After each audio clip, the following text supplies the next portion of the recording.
Ternyata kunci kebahagiaan itu di Quran bukan uang. Kunci ketenangan, kesuksesan itu bukan harta benda, bukan jabatan, bukan kedudukan.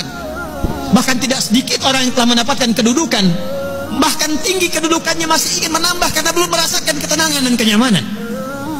Bukankah Anda perhatikan orang-orang yang terjebak dalam korupsi itu, perbuatan-perbuatan mungkar itu? Bukankah kalau diperhatikan hartanya sudah melimpah, kedudukannya kadang-kadang sudah tinggi? Apa yang menyebabkan mereka bersikap demikian? Karena ada satu bagian dalam kehidupan yang belum dirasakan kenikmatannya. Kata Allah, kunci untuk meraihnya adalah takwa. Anda yang ingin mendapatkan tambahan pengetahuan yang sekarang tengah belajar, pelajarkah, mahasiswakah? Ternyata kuncinya bukan sekedar bakat kepintaran. Quran surah kedua Al-Baqarah di akhir ayat 282. Wattaqullaha wa yu'allimukumullah. Kamu tingkatkan takwamu kepada Allah. Kata Allah, aku tambahkan dan ajarkan kepadamu tambahan pengetahuan. Kunci kebahagiaan ternyata bukan harta, bukan kedudukan. Quran surah kedua Al-Baqarah di akhir ayat 189. Wattaqullaha la'allakum tuflihun. Tingkatkan takwamu kepada Allah.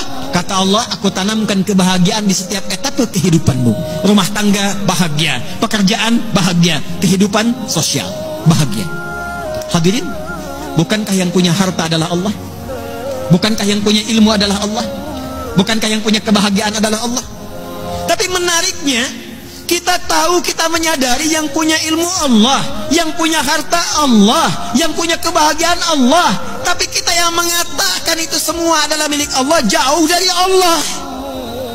Bagaimana semua itu bisa diraih? Bukankah hukum mengatakan orang yang dekat dengan seseorang yang punya kapasitas akan punya akses mendapatkan kemudahan dari kapasitas yang dia miliki? Orang yang dekat dengan pejabat dibuka akses dari jabatannya. Orang yang punya kedekatan dengan orang yang punya harta dibuka kelapangan untuk mendapatkan bagian dari hartanya. Hukum itu berlaku seseorang yang dekat dengan Allah, apa yang sulit bagi Allah untuk melimpahkan kepada hambanya. Jadi problemnya, kalau ada orang sukses di pekerjaan, kurang bahagia di rumah tangga, mungkin mohon maaf bukan karena kurang gelarnya, bukan karena kurang hartanya, boleh jadi yang kurang takwanya. Kalau ada orang yang merasakan kurang mendapatkan kedudukan, bukan kurang tingginya, bukan kurang hebatnya, mungkin yang kurang takwanya. Kalau ada yang merasakan ini utang piutang kenapa belum lunas juga, ini kesulitan kenapa seringkali ada di hadapan, mungkin yang kurang hebat, yang dituntut dari Anda bukan kehebatan ikhtiarnya, bukan ilmunya, bukan tenaganya, barangkali yang kurang takwanya.